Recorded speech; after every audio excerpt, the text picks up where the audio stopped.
Hey,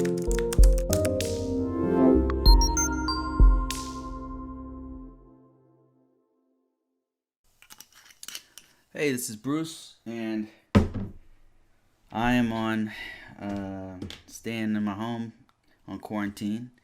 But this is another podcast for cybersecurity, IT, combo courses. And today I'm going to be talking about, I've got two questions I'm going to answer.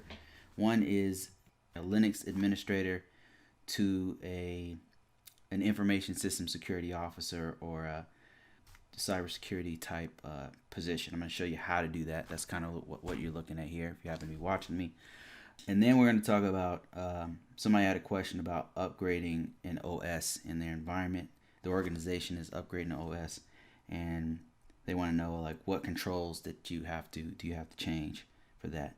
Those are the two questions I'm going to answer, and then I'm going to open up to any kind of questions that you guys have. Any questions about anything security related, we'll talk about it. And let's get into this. All right. So first off, I have a resume here. And what I want to do is, first of all, I want to apologize. Last week, somebody asked me a question. They said, I'm a Red Hat Linux person, and I want to do what you're doing. I want to do cybersecurity. How do I go from Red Hat, a system administrator, to a sort of like a cybersecurity engineer or a ISO or something like that? And I just watched my video back, and I didn't answer his question. I started telling him how to get a job doing Red Hat. So first off, I apologize for that. And secondly, I'm going to show you how to do it. How to go from here to there. How to go from a Linux administrator to a cybersecurity person. So first off, let me frame this for you. If you happen to be an IT person, if you happen to have done help desk for a couple years or a year, if you happen to have done network engineering, if you happen to have done a Unix administrator, Linux administrator, if you happen to have done any kind of IT work and you think that you're not doing any security, you're wrong. Because if you've done any kind of IT, there's a 90% chance you've already done quite a bit of security and you just didn't know it. So what you want to do is you want to make your resume is to highlight all the security stuff you've done on your resume. All right. So now I'm going to show you how you do that. So right here I have a resume for a Tom Brock. I just made this name up randomly, and I made this resume right here that I have on screen. So resume has two different job experiences on it. The title of it is Tom Brock, Red Hat Administrator, and the experience is company, location, and the position. First position is Unix Administrator, Linux, Red Hat Linux. And then the second one, company, location, position was same thing, Unix at another company. He was a Unix administrator, or she was a Unix administrator doing Red Hat Linux, right? And then there's another one, just says Linux admin, and shows all the stuff that they've done. What we're going to do is we're going to take this entire resume, and we're going to highlight all the security things that they've done. I'm going to show you where to grab some kind of cybersecurity stuff that you can get and put it in your resume. Now, we're not going to lie here. We're not lying. Okay, first off, we're not going to lie on a resume. We want to make it as accurate as possible. Sometimes we want verbiage that we may not know, right? So we got to know where to get that kind of stuff. So that's what I'm talking about. First off, let's look at the top. We're going to put in what our projected job. Right now we have a Red Hat system administrator, but we're going to turn this into a cyber security analyst. Cybersecurity analyst. This could be a cybersecurity engineer, cybersecurity. You take your pick on the name. The names are interchangeable with cybersecurity. In some cases, it's not. If you're a forensics guy, you're going to be a forensics guy. But we're talking about a cybersecurity analyst. There's many different types of jobs in security. It's pretty broad. But for now, just for a filler, we're going to put cybersecurity analyst, okay? So in our first position at company, let's call it company A. And the location was, I don't know, Virginia or something, right? And position was a Unix administrator, Red Hat Linux. And then we have the month, day, year to present. This is where we currently work.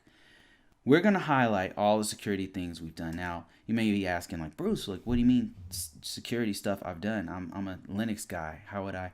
Well, have you ever updated the Linux system? If you've ever updated the system and put patches on the system, like let's say you put, you updated, I'm just writing it, I'm typing it in here, updated, let's say responsible for updating, let's say this organization had 100 Linux system, 100,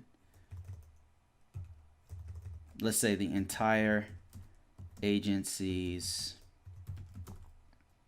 server farm with critical patches. That's the security. Congratulations, you've done some security.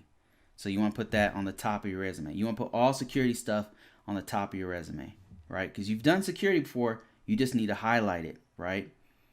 And actually, I see patching already here. So they've already written it here. I grabbed all this stuff from somebody else's resume, by the way. So what I'm gonna do is I'm gonna take their verb, because this is pretty good. Update, patches, configure. And I could do better than this. Respond, and then we're gonna say, watch this. There's something called vulnerability management. So this is a huge keyword for cybersecurity. It's used in most organizations. What we're doing is highlighting things that are security related that help the entire organization. You want to think of it in terms of, see, the shift here for a system administrator or a help desk person is to go from I fixed this system to I helped the entire organization from a securities perspective, because this is what employers are really looking for. They have a problem in their organization and they're looking for a skilled professional, yourself, to come and fix that problem. So it's not just that you're fixing that Linux Red Hat 6 box. It's that you are an asset to the whole organization, that you didn't only fix that Linux box, you assisted in the vulnerability management of the organization. You see the shift there? So let's write that. Assisted in vulnerability management of the organization by, what do we do? What do we do? By updating the entire agency's server farms with critical patches, right? So you see the shift, see the difference in language. So in one, I don't know, let me make sure you guys can see this for those of you watching this and not just listening. So the shift was, I'm not just fixing and patching applications, I'm assisting the whole organization. What is my impact as a skilled cybersecurity expert to your entire organization? Am I lying? No, that's literally what I did. I'm just shifting to show what I really did, to show my impact, because that's what organizations want to see. All right, let's put some more stuff in here, okay? So this person let me just read this person's stuff here. I didn't really read it. Updated patches and configured software. Okay, I already put that in there. I'm gonna get rid of that. We don't want redundant stuff in here. Perform day-to-day operations and interface with internal and external clients. Okay, how about this? What can we do? We're thinking, what have we done from a security perspective to impact the whole organization? We provided, not only did we did day-to-day operations and interfacing with the internal and external clients. We provided cybersecurity expertise to external clients. How do we do that? By giving daily security training and best practice tips to peers. No, not to peers. That makes sense. To HR department. I don't know. lying. We're not embellishing. We're talking about take what you have done and shift it to your impact to the organization. So that is what we're doing. Don't lie on your resume. That's the worst thing you can do, because if you get listen, what you're trying to do is get an interview, right? If you get the interview, you want to nail it. If you lied on your resume, you're making stuff up. See, the thing is, truth comes through. If you're truthful on your resume and say what you really did, all the security stuff you really did, the passion of what you did comes true. It comes through, and people can read that. People see it.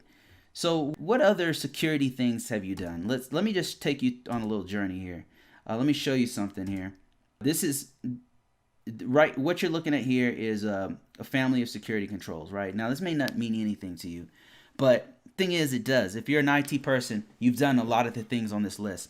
What are you looking at? This is the NIST family of controls. Now, what's special about this is that there's an international standard that covers these same controls in some way, shape, or form. They have different names for it, but there's an ISO. It's called ISO 27000 is one of them. I think that's for risk-based stuff. Anyway, there's an international standard. There's one for banking. There's one that covers. There's PCI. There's health organizations. There's Sarbanes-Oxley, who does banking and financial stuff. All of them cover some sort of security controls, and you're looking at a template that looks a lot like all those security controls. You know why? Because everyone uses the same security best practices. And let me just show you what you've done before if you happen to be an IT person. If you're an IT person, you have definitely done some sort of access control. You've probably even done documentation for access controls. You've definitely created some accounts for people. That's AC2, access control management. You've definitely done some kind of flow control. You've done some separation of duty. You've done some, I'm saying a lot of jargon, but these are things that you have done before. And what I'm telling you is put these in your resume and show your impact to the whole organization of how you've done it. So that's what we're trying to do. Let me show you another one. AT. So I was in the resume that I showed you, I was showing you how you've trained. If you've ever trained on security, if you've ever trained, a lot of times in an IT department, you may think you've never trained before. But if you've ever had a session where you had to take a peer aside and teach them some stuff about routers or something, right? There was something they didn't understand, or some new person comes in, you give them on-the-job training. Guess what? You're training them. You're teaching them. At some point, you got to show them some security, right? You got to show them, okay, here's how you do a password. It can be as simple as that. Password is 14 characters long, has special characters, has lower and uppercase characters, stuff like that. You're doing training with them and that is security awareness and training. Another one is this one right here, AU controls. That's auditing. If you've ever turned on audit logs, if you've ever looked at an audit trail to see what's going on with the system, why is it not working all of a sudden? If you're a Linux administrator, you know exactly what I'm talking about. Process stops. You got to go into the back end you got to go into the command line, and you got to, what was it called? You got to do an audit trail. You got to do a trail dash F. I don't remember the commands anymore, and I apologize, but you got to go into the audit logs and look at what happened, and see where it actually stopped, where the process stopped. You can do a PS command. I can't remember the exact command, but you got to do a PS command to see what processes are running and why it stopped. So in that, you're looking at the logs to see what happened. Where did it go wrong? Where are the errors? So audit logs, you have turned on audit logs. You've turned off audit logs. You've looked at audit logs. So all of these things right here address some features of security things that you've done, and you want to put those in your resume, and you want to put them on the top. Now, I can't tell you what you have done in your career, but you know what you've done in your career. And you want to go through your resume and figure out, okay, what security things have I done? And if you're curious about it, like not only can you use NIST, you can go through SANS like top 10 items of best practices. And I guarantee you've done multiple things on that list. Think about audit logs. Think about anytime you set up accounts. Think about any time you've even done physical security. If you've ever had to put a system in a rack and make sure that there's physical security around inside of the server room. Think all of those things are security related that you have done. You want to put those at the top of your resume and then market yourself as a cybersecurity person because you've actually done cybersecurity stuff before, right? Now, if you don't feel comfortable putting the title cybersecurity because you've never held that title, okay, fine. Put Linux admin security. Put security in the name to make yourself more marketable. You're trying to make yourself more marketable as a cybersecurity person. That's what you're trying to do.